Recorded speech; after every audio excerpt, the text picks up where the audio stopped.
Hello everyone, welcome back. I am Dr. Jennifer Mata.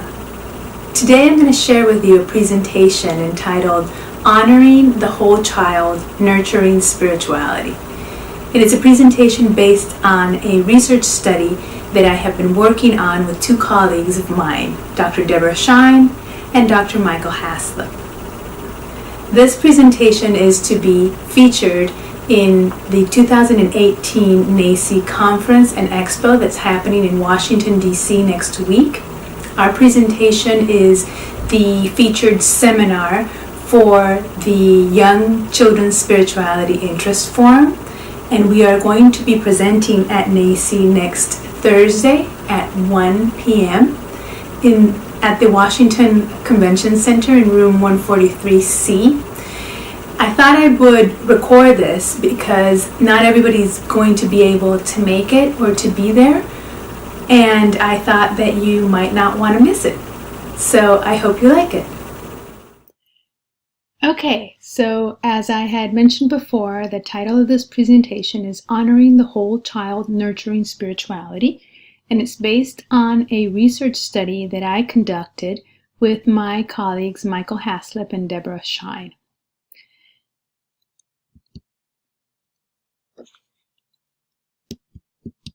The purpose of the presentation is to share qualitative findings on the in-service early childhood educators' understandings of children's spirituality, and also to support participants' reflections on children's spirituality and how to nurture it in the classroom.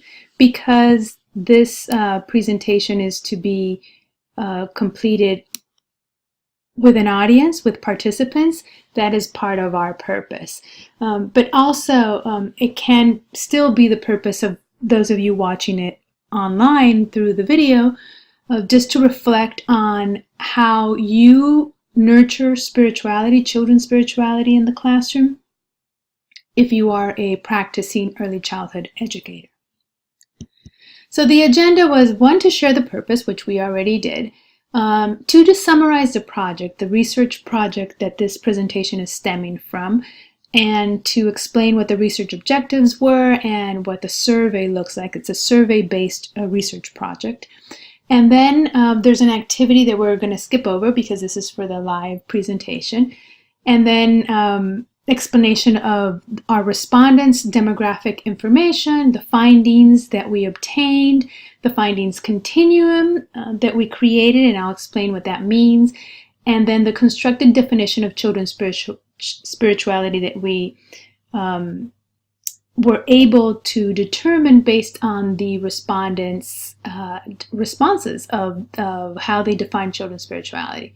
Then there's two activities. Activity number 2 stems from activity number 1, or is a continuation of it that we're again going to skip over because it's not a live presentation.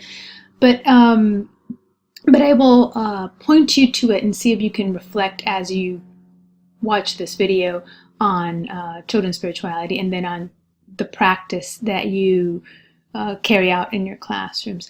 Lastly, I'm going to explain what the recommendations for practice are based on the data that we're sharing here, the findings that we're sharing here, and then the next steps for our particular research project. So the project, the research project we engaged in grew out of our shared understanding, the three of us, of children's development from a holistic perspective. This type of development includes spirituality as an important development area, alongside with the more typical areas of development like cognitive development and social emotional and language and literacy and physical development. So with this in mind, we set out to determine how early childhood educators understand children's spirituality and what they're doing in their educational settings in order to support children's spiritual nourishment, which we consider highly important and is oftentimes overlooked by educators.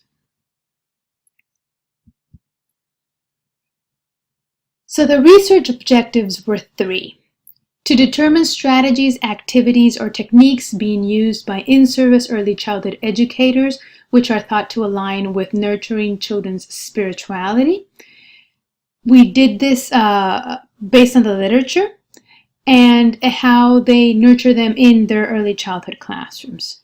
Second, to determine in-service early childhood educators' intentionality to support children's spirituality in their classroom. And thirdly, to determine the willingness of in-service early childhood educators to intentionally support children in their early childhood classrooms.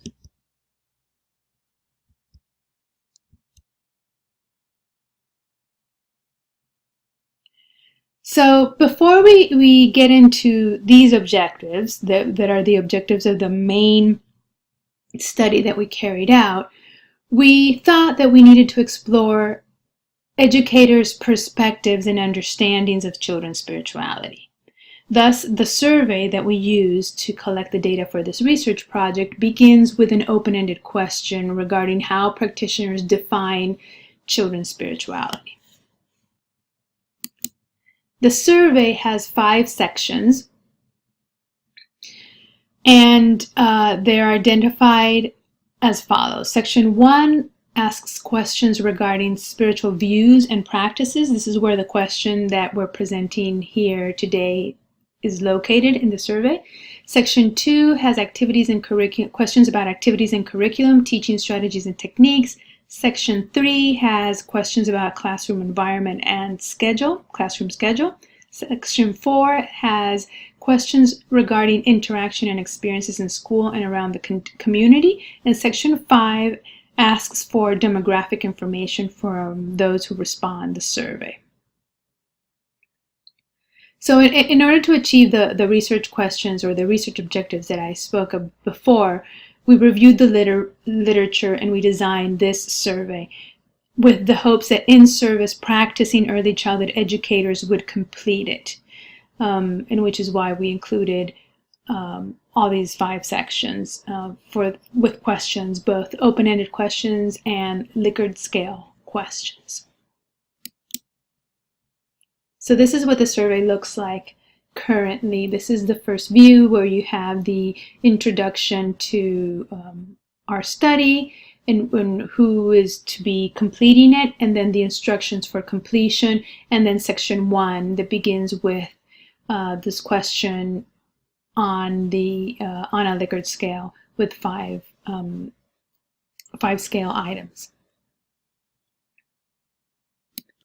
So here we would ask the participants, or we will be asking the participants to reflect on children's spirituality and to think about what do they understand children's spirituality to be, which is the question that we had in our survey. That was question 12 in our survey. And we're just asking them to write down their thoughts. So if you would like to do that now, please go ahead and write down your thoughts in regards to what do you understand children's spirituality to be? How would you define it? What does it mean to you?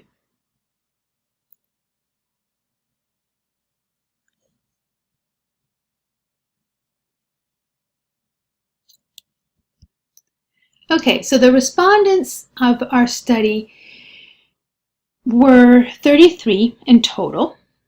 They were 31 females and 2 males. There were 24 of them were white, 9 were Hispanic Latino. 14 were general educators, 6 were specialists, and 2 were special ed educators. 11 responded that they were other. 25 of the respondents had 10 or more years of experience. 5 of them had between 3 and 5 years of experience. 2 of them had between 6 and 9 years of experience, and 1 of them had between 1 and 2 years of experience. 21 of the respondents came from private centers, and 12 of them worked in public centers. 22 of the respondents were preschool teachers, so you can see that the majority of them were pre-K teachers. 4 were toddler teachers, 3 were 3rd grade, 2 were kindergartners, and 2 were 1st grade teachers. All of them were from the US, representing 16 states, and then 17 came from urban environments, 12 came from suburban environments, and 4 came from rural environments. The survey they completed is online. We use Qualtrics in order to set the survey up, And we sent the survey via email to teachers from different states and regions in the US. And as I said before, we obtained 33 responses. So what were the findings in terms of that particular question? So the question that we're focusing on right now is just one of the open-ended questions of the entire survey. And it states, what do you understand children's spirituality to be? So from the 33 respondents that completed the survey, we found 9 themes. Well, 8 themes, and one was corresponding to those who did not answer the question, or they said they weren't sure, or they hadn't thought about this before. So the themes were connections, practicing values, making meaning, God and religion, self-awareness, mindfulness and presence, humanness, inner feelings, and then those who were not sure or didn't answer the question.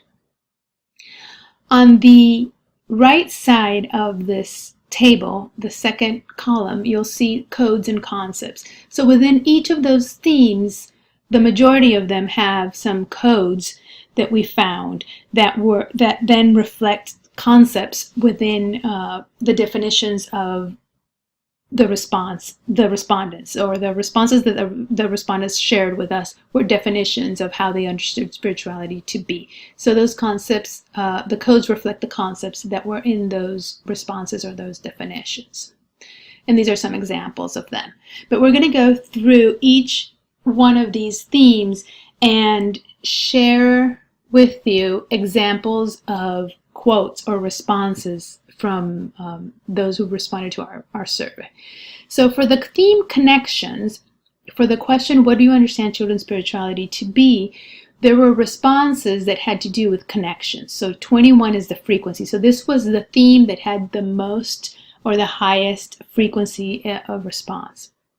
So connections to others had a frequency of 11, relationships with nature had a frequency of 6, connections to the universe or the world had a frequency of 4.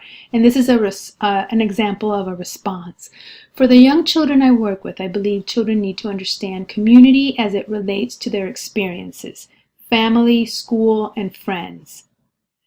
First, they connect with the people and places that are constant to them, and then they learn how their actions affect other people and the bigger world around them. So this was respondent number 32 who shared this. And we coded this in our data analysis as connections.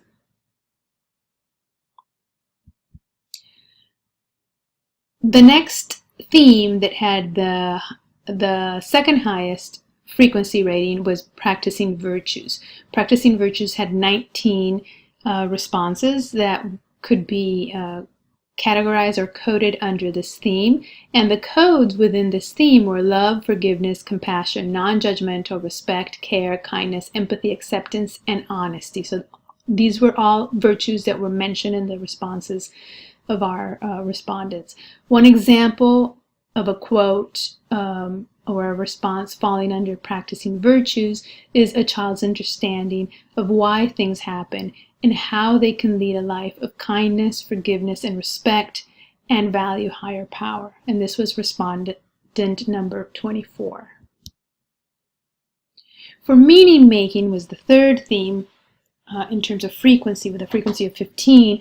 We found codes like curiosity, meaning making, questioning, acceptance of ideas and perceptions, and beliefs. And an example of a quote by a respondent is always seeking answers to their truth, curious about life and how it functions on this world. And this was respondent 11.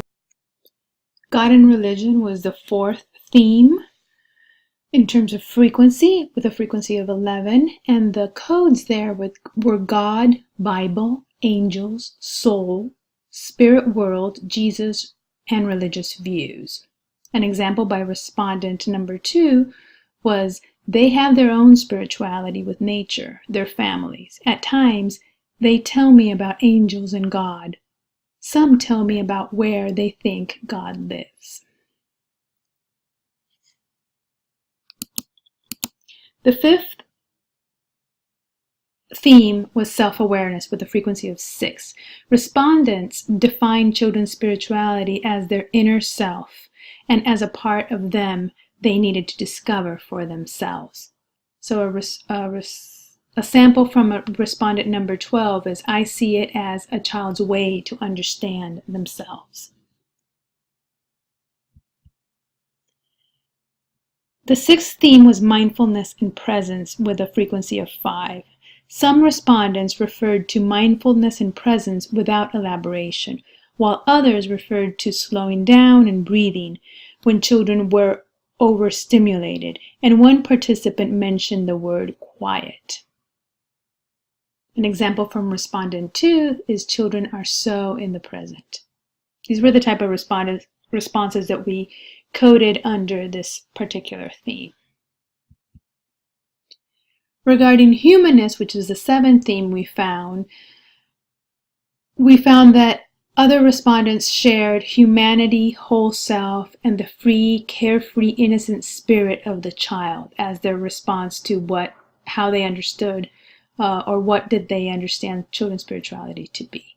And this is what we coded under the theme humanness, those kinds of responses. And this is an example, part of them that they will have to discover for themselves. And this is from respondent number 8. The 8th theme that we found was inner feelings, and within this theme, with a frequency of 4, we found the following codes: feelings, wondrousness, wonder and awe, and reverence for the natural world. An example is, I observed how they willingly share their feelings, negative and positive, and this came from respondent number 27.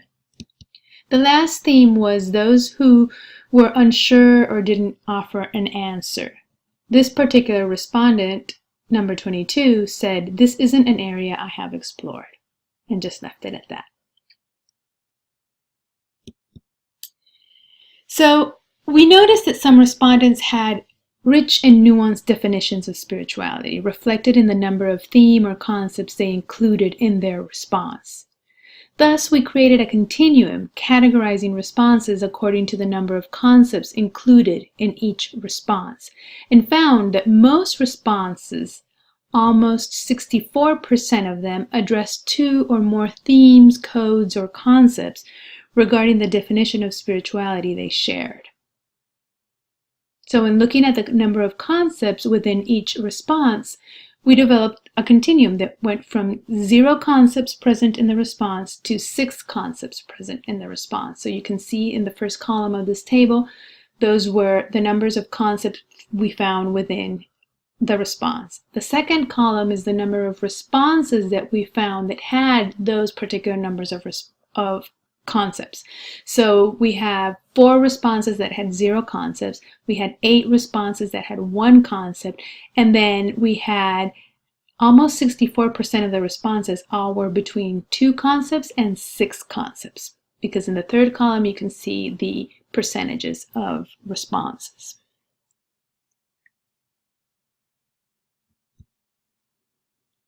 So some examples of responses that we categorize under some of the continuum categories. An example of 0 concept response is never really thought about it. That's a response that does not have any concepts within it. An example of a 1 concept response is a response that just said their beliefs. That's what they thought spirituality was, their beliefs.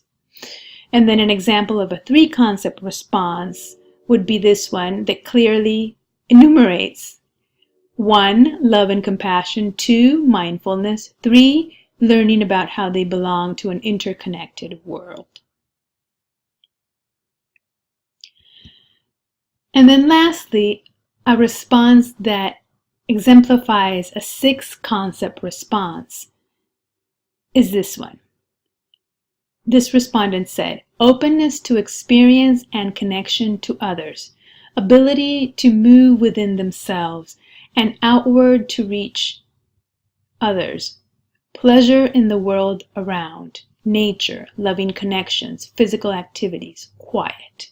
This was respondent number 19. So for this respondent, spirituality is all of these things. And when we coded them, you can see here we color-coded the responses according to the codes that we found. So within the theme of connections, we found all 3 codes that we had under this theme. Within the theme of practicing virtues, we found love, and we also found the theme of self-awareness and the theme of mindfulness and presence. So you can see that the color-coded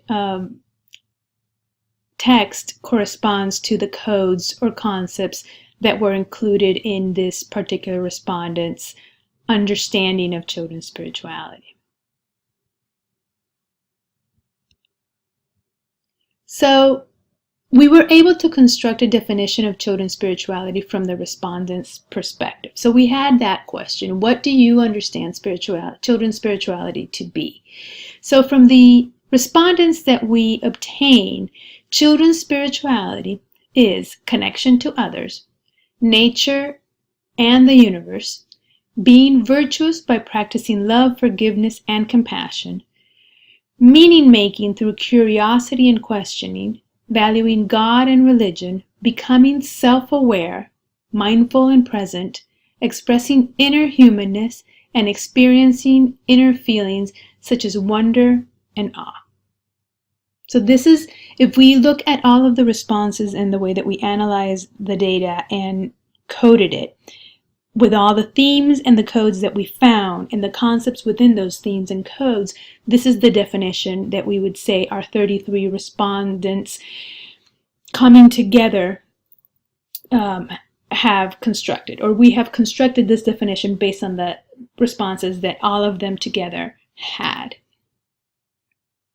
So now we would want our participants to reflect on their initial notes regarding their understanding of children's spirituality, and then look if this constructed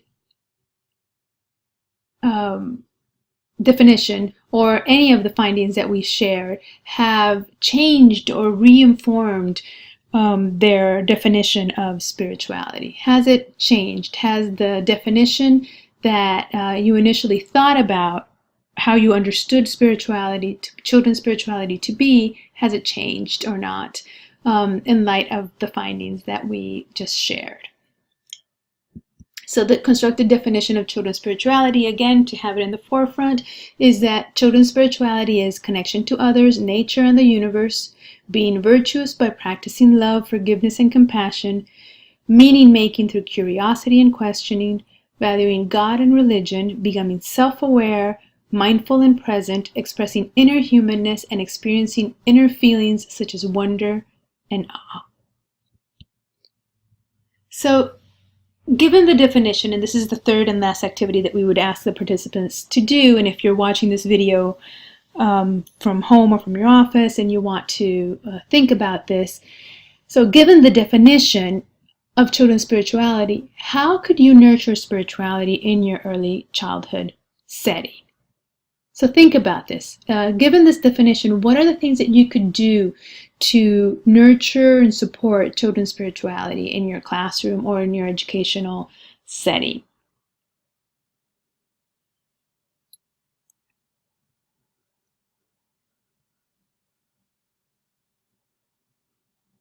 So we thought about this as well, and we came up with the following recommendations for practice. So stemming from the constructed definition of children's spirituality as shared by our respondents, we think that these are some valuable recommendations for practice. 1, to offer opportunities for engaging in connections with others. To cultivate a feeling of reverence towards nature. To offer opportunities for children to practice love, forgiveness, compassion, non-judgmental, respect, care, kindness, empathy, acceptance, and honesty. To encourage children's curiosity and questioning to support their meaning-making. To foster an environment to explore new ideas, beliefs, and perceptions. Respect children's relationships with God and their religious topics, their views on particular religious topics, to promote children's discovery of self, to include some quiet time, mindfulness, and breathing activities, to honor the child's spirit by encouraging their carefree nature, and to encourage children to express their inner feelings. So we invite you to incorporate these practices with the children that you work with and to include more of your own. So next steps for our research team are to continue collecting survey responses in order to be able to make comparisons across grades, across teacher experiences, and across types of settings, and across type of region. Because right now we have 33 responses, yet we said before, the majority of them were pre-K teachers, the majority of them had 10 or more years of experience, the majority of them were in early childhood settings that were a pre-K classroom and in an urban area. The next step that we want to also focus on is publishing the survey for teacher and researcher use. And for that, we really need to gather more data in order to be able to pilot the survey and then publish it. So feel free, please, to join us to complete the survey. This is the link to the survey. And if you want to contact us, this is our contact information. And again, the link to the survey is there. If you would like to complete it, that would help us a whole lot.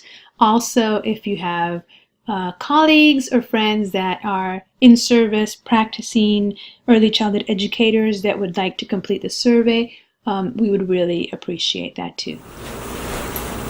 So that is our presentation. Thank you very much for watching. And if you want to contact us, I'm going to leave my email address on the screen. Also, if you want to contribute with our research study and fill in the survey that we have set up online, I am going to leave the link below, and please consider responding to it so that we can collect more data and specifically know about what you are doing in the classroom in terms of nurturing spirituality with the children that you work with. Thank you very much. Bye.